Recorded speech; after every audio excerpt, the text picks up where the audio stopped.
Bom dia aos prezados irmãos e amigos. Um feliz sábado que eu desejo para os irmãos. Irmãos, eu iria orar com os irmãos, mas fizeram uma oração tão bonita que eu acho que nós não sei se devemos orar mais para iniciar a lição. Mas eu quero fazer o seguinte: feche seus olhos. Eu quero dizer ao Senhor Jesus que eu dependo totalmente dEle. Vamos orar? Querido Pai, nós te agradecemos as muitas bênçãos e esta maravilha que nos dás desta série de lições que temos agora. Abençoa-nos nesta lição. Dá-me a tua graça, inspira todos nós e dá-me palavras dos céus, pois eu te peço tudo isto não por algum mérito meu, mas pelos méritos de Cristo Jesus, nosso amado Salvador. Amém. Bem, os irmãos, eu não sei quantos dos irmãos assistiram ao primeiro culto, mas eu tenho a impressão que muitos não assistiram ao culto e vão assistir o culto depois. Por isso, eu não sei, eu vou ter que... Bom, a gente chega lá, mais ou menos, nós temos meia hora. Então, dá bastante tempo para a gente discutir algumas coisas. E se for preciso, eu também vou querer ouvir os irmãos. Como eu ainda estou sem óculos, eu tenho um quebra-galho aqui, mas não serve para ler, só serve para distância. Então, eu, por enquanto... Se é para ler, eu peço aos irmãos para lerem, tá bom? Nós vamos fazer esse sistema. Nessa nova série, Reavivamento e Reforma, parece que alguma coisa muito séria há em relação a nós. Porque para que a igreja estude reavivamento e reforma, parece que as duas partes têm que ser muito bem atendidas, quanto me parece. Se você ler o índice e perceber os temas, você vai verificar que realmente o digníssimo senhor pastor Mark Finley, ele quer que a igreja saiba detalhes a respeito da questão de reavivamento e reforma.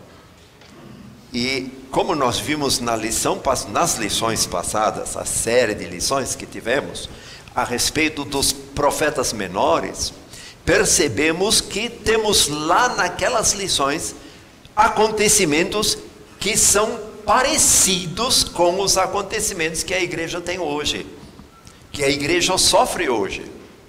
Portanto, irmãos, aquela lição veio preparatória para esta. E isso é extraordinário. Desta maneira, nós podemos até recorrer alguma coisa lá aos profetas menores, para que tenhamos condição depois de saber os detalhes. Bem, não vamos usar esse tempo aqui, mas é interessante a gente saber sobre esse assunto e, portanto, nos preocupar com esse tema. Reavivamento, reforma. Parece que uma coisa emenda na outra. O que é reavivamento? Para quem assistiu o sermão de domingo passado, deve se lembrar direitinho o que é reavivamento e reforma. Então, reavivamento é o quê? Em primeiro lugar, rapidinho. Quem sabe? Quem se lembra? A preocupação de sim, reavivamento, renovar a vida espiritual. Muito bem. O que é reforma? O que é reforma? Mudar alguma coisa.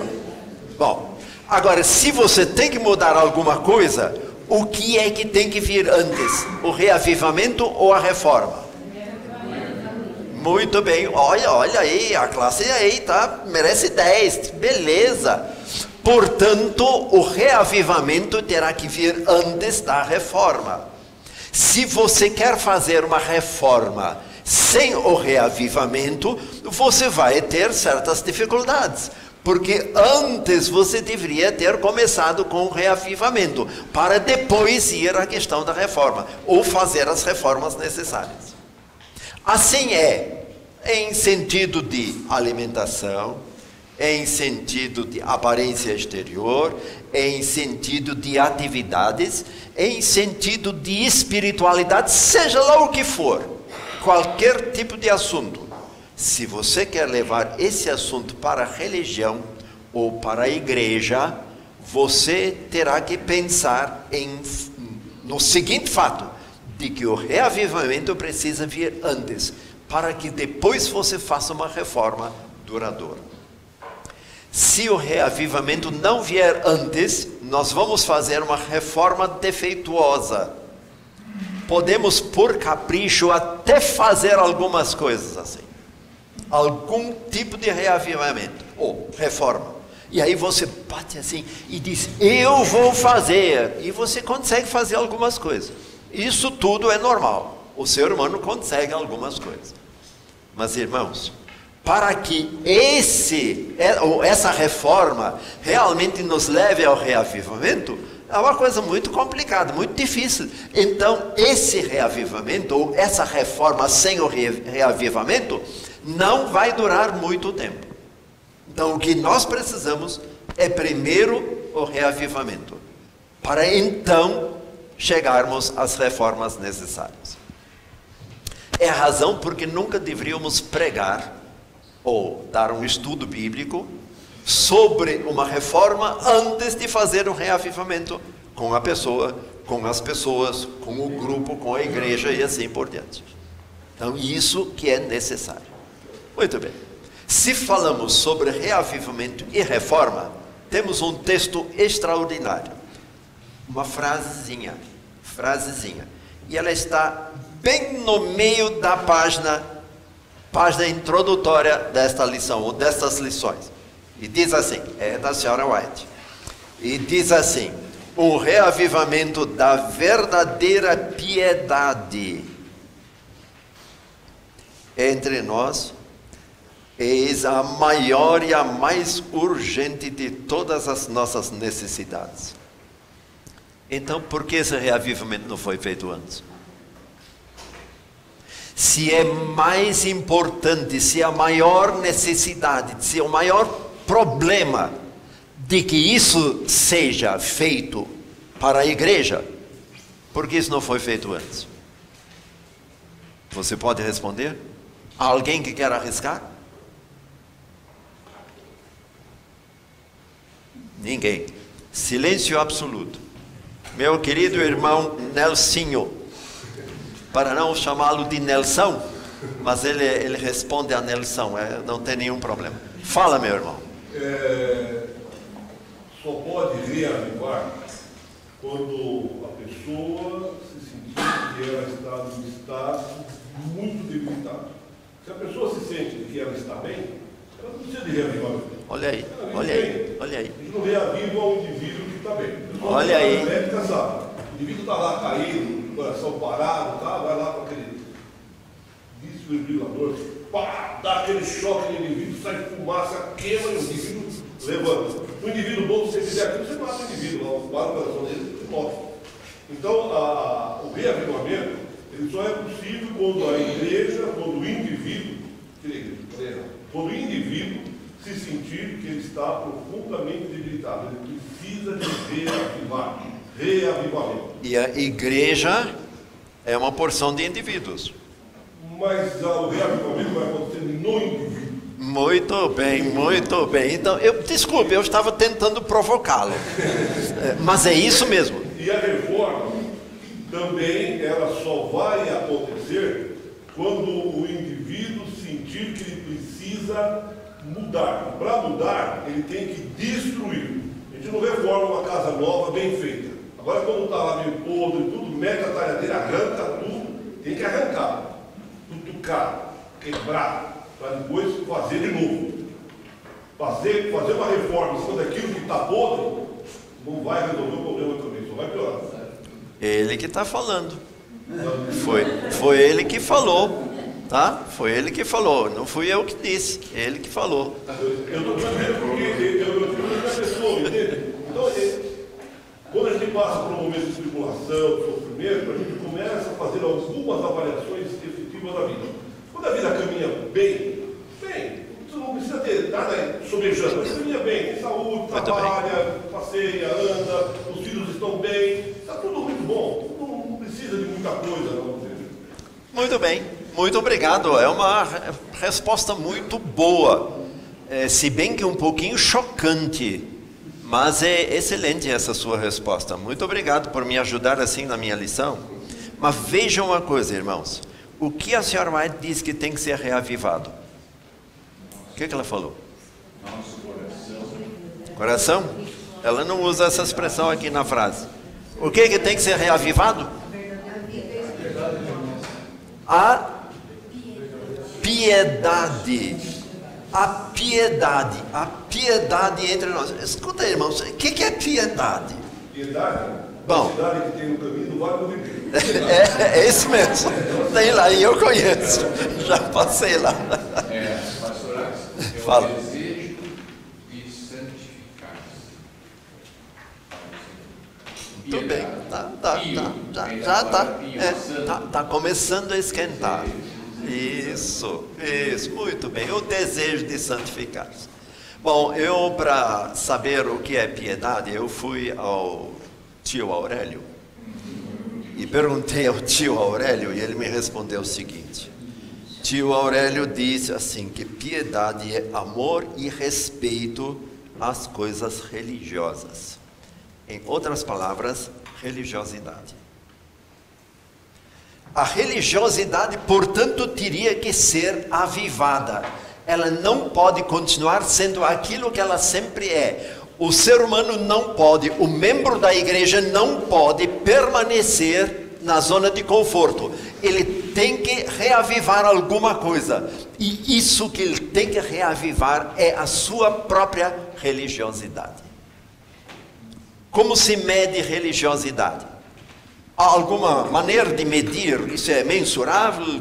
Como é que se pode medir religiosidade? Tem jeito isso? Não. Por favor, irmãos, não estou acusando ninguém, não quero acusar ninguém, eu não vim aqui com esse objetivo. Nós viemos aqui para discutir algumas coisas da religião. Então, a questão é essa: o que é religiosidade? Como se expressa a religiosidade? O que eu faço com minha religiosidade? Vamos lá, o que é isso? Vamos ser práticos aqui. O que é religiosidade? Eu ir à igreja. Faz parte, não é isso? Faz parte. Tá bom, não vou à igreja. Então, isso é uma parte da religiosidade. Que mais é religiosidade? Estudar a lição da sabatina. Aí, muito bom. Eu não falei porque está começando a esquentar. Está aí, ó. Está começando a esquentar. Estudar a lição da escola sabatina todos os dias. Falhou um dia, depois estuda no dia seguinte a parte que falhou para não errar mais. É isso que tem que ser feito. Então, preocupação com nossa religiosidade. Preocupação com a base de nossa religiosidade. Então, essas coisas vão nos ajudar a aumentar mais e mais o problema da nossa religiosidade. Quer dizer, a piedade entre nós, verdadeira piedade entre nós. Depois diz entre nós. Portanto, religiosidade também não é uma coisa exclusivamente sua. Se é entre nós, nós temos que nos agregar. E o apóstolo Paulo usa um texto muito sério. Ele diz: não deixemos a nossa congregação como é costume de alguns. Antes, e assim por diante, reticência. Então, isso é uma outra questão que nós precisamos avaliar. Portanto, religiosidade tem uma porção de fatores. Depois da sua religiosidade ser reavivada, aí eu não quero usar a expressão reformada. Reformar, você tem que fazer outras coisas. Mas se a sua religiosidade não estiver boa, você tem que reformá-la. E para reformar, nós já ouvimos, tem que pegar talhadeira e quebrar, né? Talhadeira, marreta, etc. Bom, isso é muito sério. Fale. Nós podemos ter uma religiosidade virtual, não obstante, nossos irmãos precisam, e nós precisamos estar em família nas quartas-feiras, no domingo, para contemplar a tristeza e a alegria, e termos uma carga de participação durante a semana e orar pelas pessoas. Virtualmente nós podemos fazer isso, mas é muito mais distante. Eu posso ter a Skype, eu vou ter internet, e ficar confortavelmente com esse frio embaixo das cobertas, e não estar aqui nas nossas baterias de novo. E ficamos na nossa zona de conforto. Mas teríamos essa inteiração? Jamais.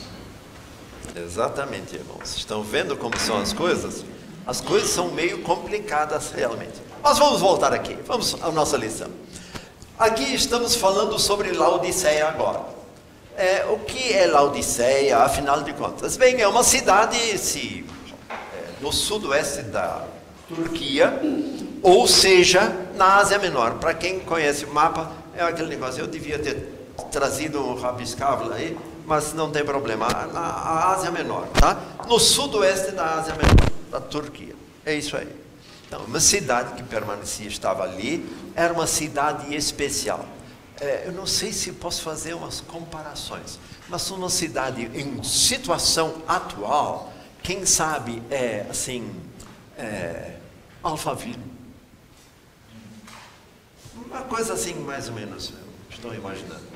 Sabem por que eu estou imaginando isso? Pelo fato, primeiro, porque era uma cidade onde o povo era abastado, não tinha falta, não é? Rico. Mais uma coisa, a cidade tinha outras características. O povo era... eu não preciso, né? Mas eu não preciso, então está tudo bem. Se está tudo bem, eu não preciso. Então, é assim também. Que mais havia nessa cidade? Que outro tipo de pensamento? Essa situação deixava as pessoas daquela cidade um tanto acomodadas, displicentes com sua religiosidade e coisas semelhantes, tá bem? E isso, evidentemente, foi levando a coisa para frente. Daí, o que nós vemos depois? Qual é o resultado da igreja? É uma igreja, aqui há umas palavras muito boazinhas aqui, ó. Igreja que perdeu sua paixão. A igreja tem que ter paixão? Que tipo de paixão? Eu sei que várias pessoas fazem assim, concordando comigo, aí eu cutuco, né? Porque eles cutucam, eu cutuco, tá? Então eu tenho que saber o seguinte: que tipo de paixão é essa? Que tipo de paixão? Paixão? Paixão por Cristo e depois pelo próximo. Olha só! Nós descobrimos duas áreas em que a paixão deve ser ativa: paixão por Cristo e paixão pelo próximo. Alguém está falando aqui? Quem? Essa paixão, ela é demonstrada através de atos práticos. Não adianta eu estar preocupado com o pastor Axel, estar com uma genibolsa no pescoço e não estar preocupado em tirar logo isso dele e ir embora. Então, a coisa é mais prática do que teórica. Muitas vezes nós teorizamos no nível das emoções e o nosso próximo está mendigando o pão. Seja o pão social, seja cultural, ou seja realmente o pão físico. Muito bem. Então, nesse caso, nós vimos o seguinte: nós temos um problema muito sério. E o problema sério é que nós já ouvimos muitos sermões. Eu não sou contra os sermões pregados, mas eu quero mostrar o seguinte: já ouvimos muitos sermões, muitas orientações, muitas expressões assim. Jesus fez tudo na nossa vida. Jesus fez tudo. Por isso eu não preciso fazer nada. Jesus fez tudo. Eu não posso fazer coisa alguma para ajudar a minha salvação. O fato é que Jesus fez realmente tudo. Tudo que eu, como ser humano, não podia fazer ou não posso fazer para a salvação. Porque para a salvação nós não podemos fazer coisa alguma. Nós recebemos a salvação de graça. Graça é uma coisa que você ganha sem merecer. Portanto, você recebeu sem merecer qualquer coisa. Você recebe a salvação. Mas, irmãos, é que aí entra a questão da nossa religiosidade. Nós precisamos ter uma religiosidade prática e não teórica. Porque se a nossa religiosidade ficar exclusivamente na questão de teoria, ela não resolve o nosso problema. E nós não teremos possibilidade de receber o bem-estar, servo bom e fiel. Entra no gozo do teu Senhor. Seremos hipócritas. Seremos hipócritas porque vamos pregar uma coisa que nós não vamos viver. E isso jamais deveria acontecer. Então, voltando... Sim, fale. O verso 9 da lição eu dividi em 3 partes. Por que dividir em 3 partes? Eis que estou à porta.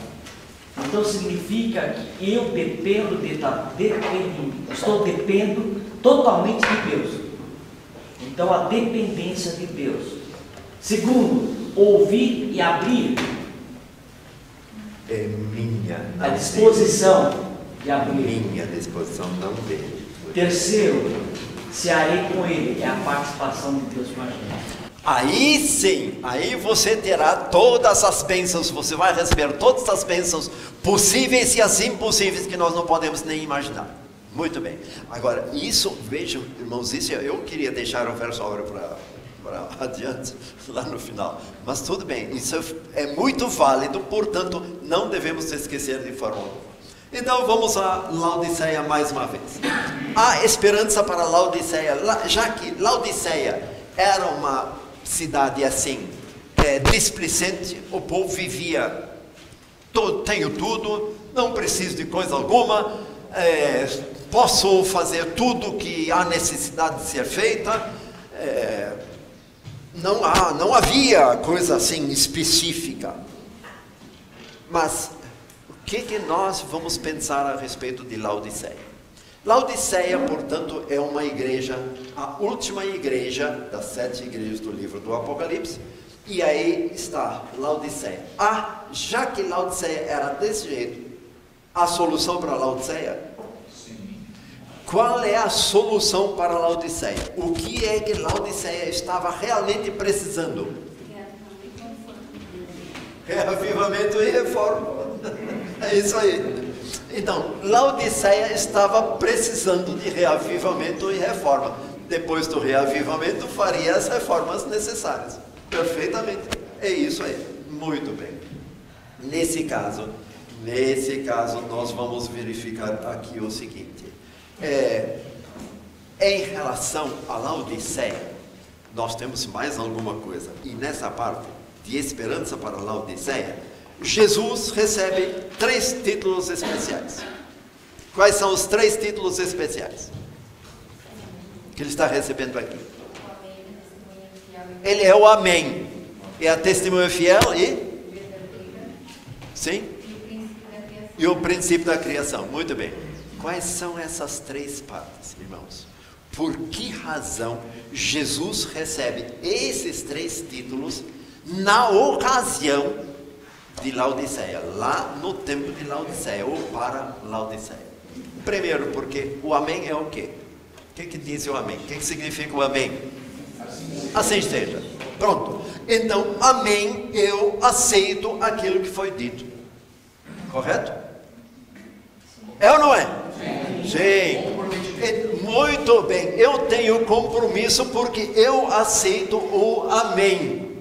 Se eu aceito o Amém, ele disse, e eu tenho que aceitar, portanto, eu estou dentro do plano certo. Porque testemunha fiel. Testemunho é fiel e verdadeiro. Por que testemunho? O que é que Jesus veio fazer? Ele foi um mártir. Ele sofreu a nossa dor, Foi um mártir. em nosso lugar, morreu por nós. Mas esse é o testemunho que nós precisamos ouvir? Esse é o testemunho que precisamos sofrer? Porque Jesus tem o nome de testemunha fiel, fiel e verdadeiro. Por que razão? Porque ele foi fiel até a morte. Porque ele testemunhou o quê? O verdadeiro evangelho. Como é que é?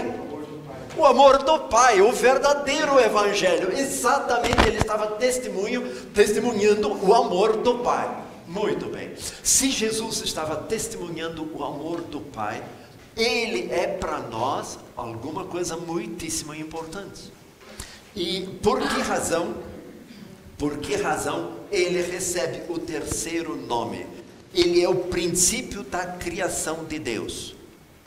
Se a criação de Deus é de Deus, ele tem que ser o princípio. Que princípio é este? É o início? É o princípio teórico? Moral? Que princípio é este? Que princípio é este? No princípio, Deus criou os céus e a terra. Nesse princípio aqui, particularizando o nosso planeta, ali estava Deus Pai, Deus Filho e Deus Espírito Santo, nesta criação. Irmãos, Jesus é o princípio de toda a criação. Qualquer criação. Nós reclamamos hoje contra algumas coisas da criação. E temos até, em sentido humano, temos razão, entre aspas. Porque a criação muitas vezes nos oferece problemas. A criação, ela, não sei se eu digo assim, mas motivou a erva daninha. Não foi a criação, foi o pecado. Ah, sim. Então o problema é o pecado. A criação nos criou, arranjou seres que são prejudiciais para nós. São ou não são? Muitos seres prejudiciais. Então, como é que eu devo agir em relação a isso? Mas é a criação? Não, é o pecado. Irmãos, não nos esqueçamos que o inimigo de todo ser humano, o inimigo de todos nós, ele foi um hábil botânico. Ele foi um hábil zoólogo. Ele soube transtornar. Ele soube prejudicar. E não foi mais prejudicado porque Deus simplesmente disse basta.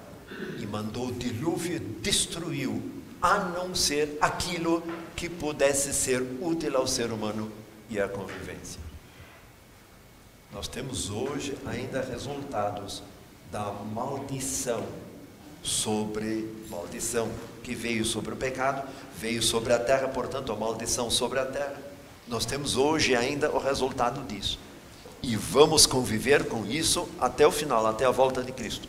Até que tudo seja renovado. Mas o fato é que esse Jesus é o mesmo. E a igreja tinha que ouvir esses 3 títulos. Ela tinha que saber que é o mesmo Jesus. É aquele que esteve aqui nesse mundo, deu o testemunho de Deus. Pai, enviou o Espírito Santo e assim por diante. Nós precisamos dele. Portanto, é o mesmo Jesus. Não há dúvida, não existe outro. É o mesmo. É aquele Jesus que nós precisamos. Bom, daí nós vamos então a uma repreensão. Agora, que tipo de repreensão? Repreensão amorosa, barbaridades. Como é que nós entendemos uma repreensão amorosa? Fala. Existe esperança em todos os sentidos. Porém, o Senhor quer seres definidos. Homem, mulher, macho, fêmea, bem frio e bem aquecido. Ele detesta o meio termo, o muro, porque o cara cara que está em cima do muro, ele já está do lado de lá. Então, por isso que é uma redenção. E não é nem quente, nem frio. E eu estou a ponto de vomitar com minha boca. Sério, uma redenção para mim. Se pensamos nessa repreensão, irmãos, na verdade é um negócio muito sério. Imagine que Jesus envie alguém, digamos um anjo, e ele vem à igreja e diga isso para a igreja. O que é que vai acontecer com a igreja? Que tipo de informação, que tipo de atitude, que tipo de reação vai causar uma coisa dessa natureza na igreja? Você é morno, você não vale coisa alguma, eu estou a ponto de vomitar-te da minha boca, você não serve, você não presta. Isso é terrível, terrível. E não deveria ser assim. Esse não é o plano de Deus. Mas, irmãos, nós temos uma porção de textos, e esses textos estão aqui, nessa parte de segunda-feira, na Bíblia. Aí, nós vimos o seguinte: feliz é o homem a quem Deus disciplina. Feliz é o ser humano que tem disciplina. Feliz é o filho, é a filha que recebe disciplina. Irmãos, os filhos são infelizes se eles não são disciplinados. Disciplinado não significa bater. Bater é uma outra coisa. Machucar é uma coisa diferente. Mas a disciplina precisa existir. Irmãos, eu lamento profundamente que muitas vezes eu fico chocado com algumas crianças na igreja. Não que na igreja não possa existir criança, com as atitudes. E parece que os diáconos hoje não podem mais tomar decisão, não podem mais tomar medidas, não podem nem reclamar. Aí os pais depois brigam com o diácono. Barbaridade, aonde nós vamos chegar, minha gente? Isso é impossível. Não posso acreditar nisso. Bom, eu não sou lá de pessoa de 150, 200 anos de vida. Não sou do tempo de Matusalém, 900 e tantos anos. Não. Mas escuta, irmãos, há 30, 20 anos atrás, 30 anos atrás não era assim. Então, por que é que isso está acontecendo, irmãos? Nós rejeitamos a repreensão que a própria palavra de Deus diz que nós devemos passar para os filhos. Então, isso é muito sério. É um dos itens da nossa religiosidade, irmãos. Isso prejudica a religiosidade da igreja. Nós, muitas vezes, não nos preocupamos com isso. E hoje nós temos uma situação tremenda. Situação difícil em relação a vídeo, televisão, rádio já passou da época, mas televisão, internet. Irmãos, que situação difícil. Tudo isso pode ser utilizado para o bem, mas não se esqueçam nunca que tudo aquilo que o ser humano inventa para o bem, Satanás transforma, ele altera e usa para a desgraça. Irmãos, aí é que nós temos um problema muito sério. Então, queridos irmãos, nós é que para podermos melhorar alguma coisa, precisamos melhorar também na educação, na nossa própria educação, na educação dos nossos filhos, na educação dos nossos netos, etc. Isso é uma coisa muito séria. Mas vamos adiante. Depois diz, felizmente nós temos essa parte, feliz o homem a quem Deus disciplina.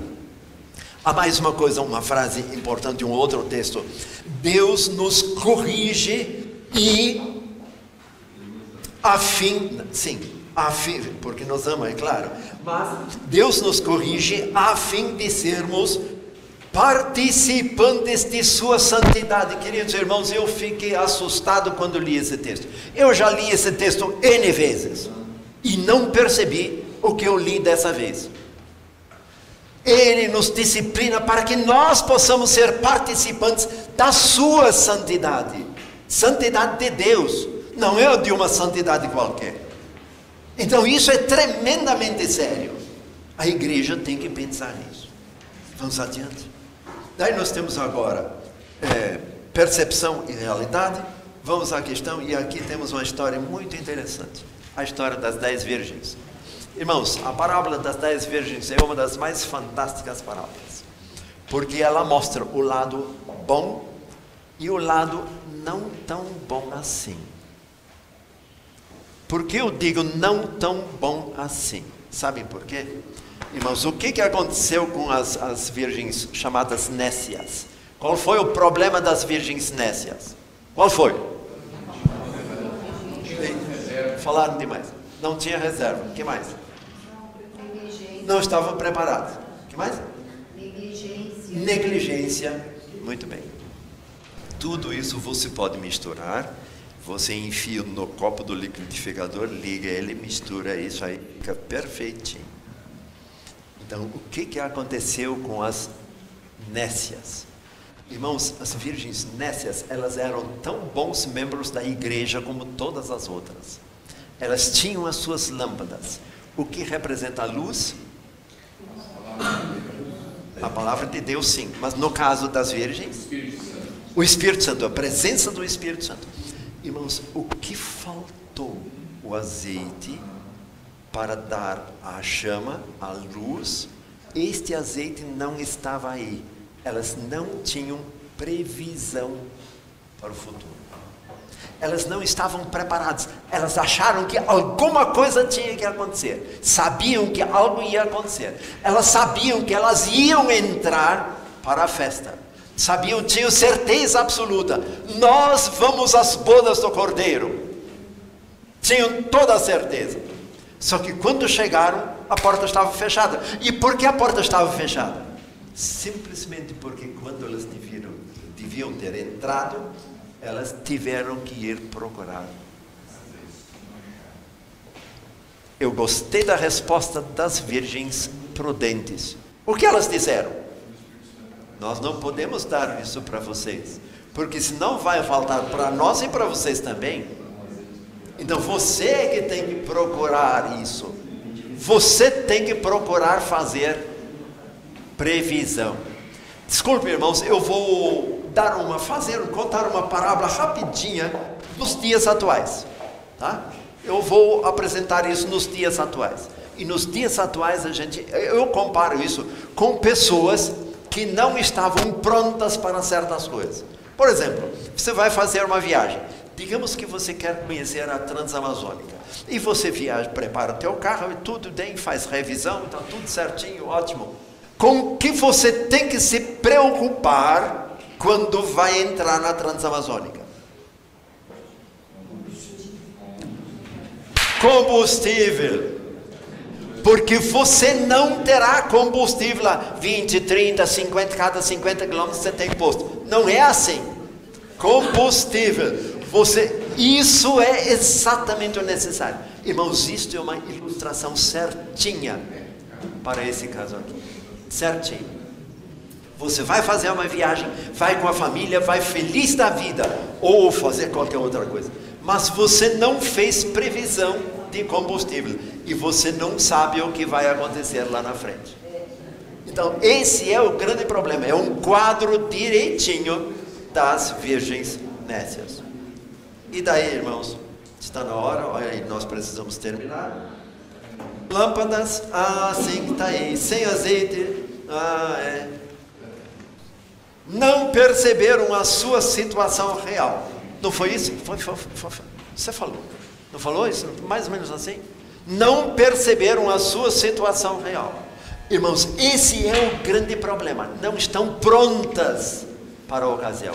É o tal negócio, irmãos. A igreja não estará pronta se ela não fizer a previsão. Fala, minha irmã. Para elas não estarem prontas ou estarem quase prontas, né?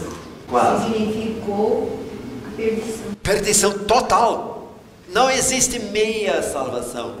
Não existe quase. Não, você dá metade. Vai salvar uma perna, a outra não, a outra fica, mas uma. Isso não existe. Não há condição. Tem que existir ou salvação ou perdição. Ou você fica do lado de fora ou você entra. Um dos dois. É o que aconteceu lá. Portanto, a previsão, irmãos, é tremendamente necessária. Nós temos obrigação de fazer isso. E então temos o remédio divino. Qual é o remédio divino? Qual é? Que remédio divino nós vamos ter? Como? Não entristeçais. Eu vou só citar esse texto.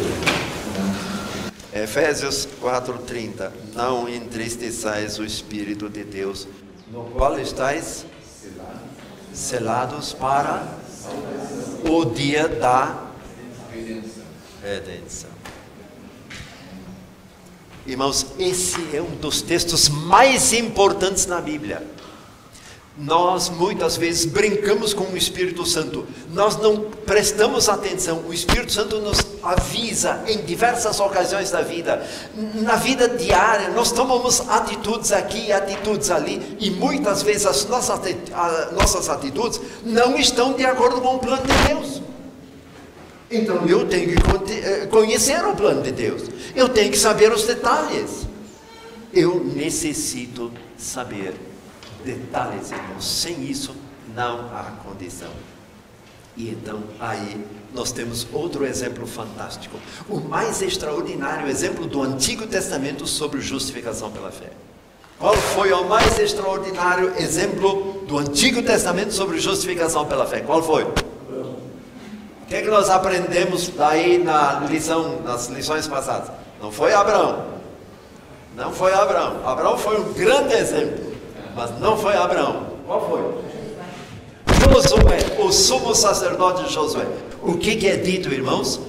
A roupa de Josué não estava servindo. O que representa a roupa? Todos nós sabemos. A roupa de Cristo, justiça de Cristo. A justiça dos santos, diz o livro do Apocalipse. Justiça dos santos. Nós teremos que ser vestidos com a justiça de Cristo, justiça dos santos. Então, irmãos, o sumo sacerdote Josué, ele fez alguma coisa? O que fez o sumo sacerdote Josué? Ele estava sendo acusado. O que ele respondeu? Respondeu alguma coisa? Nothing. Coisa alguma, irmãos. Ele não respondeu coisa alguma. O que ele simplesmente fez? Ele esperou que acontecesse. E ele recebeu a graça total de Cristo Jesus. Ele não tirou as vestes. Tiraram as vestes dele. Ele não vestiu outras vestes. Vestiram as vestes. Irmãos, Cristo Jesus, nós para a salvação, nós dependemos inteiramente de Cristo Jesus. Agora você não vai sair por aí, por favor, e vai dizer assim, não, o pastor disse assim, que Jesus fez tudo para a nossa salvação. Fez sim, vírgula, reticências. Tá?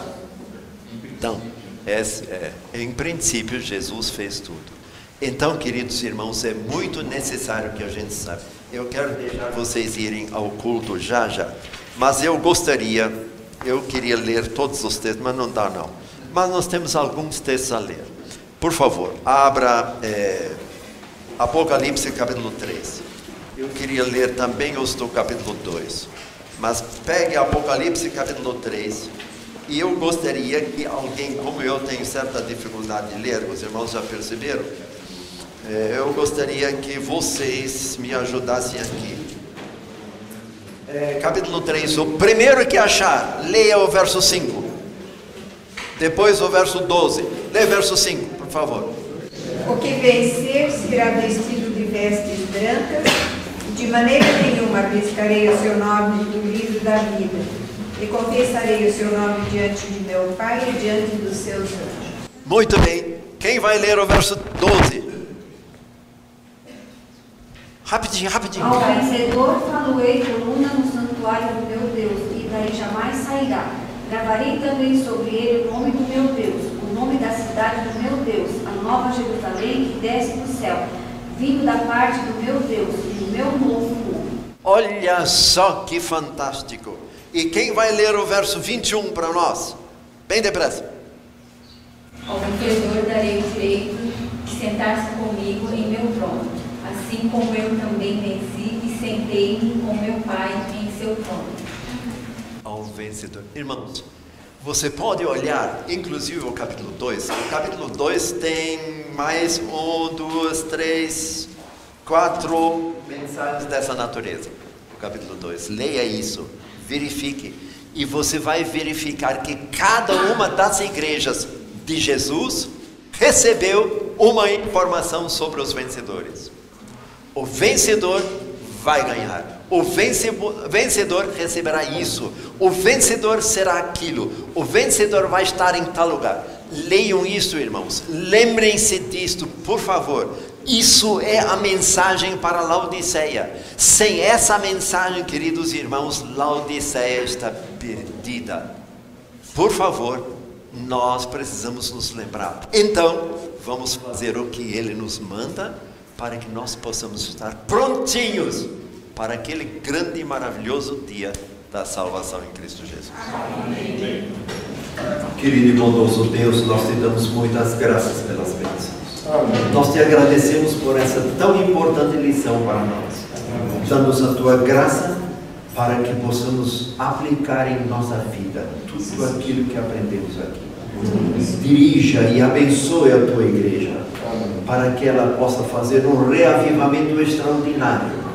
O Espírito Santo possa descer em grande medida sobre cada um de nós e preparar-nos para um glorioso encontro com o Senhor Jesus nos ares. E abençoa-nos então também, abençoando toda a tua igreja para fazer as reformas necessárias em nossa vida, preparando-nos para aquele grande acontecimento.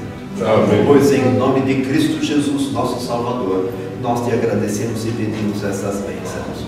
Amém. Amém.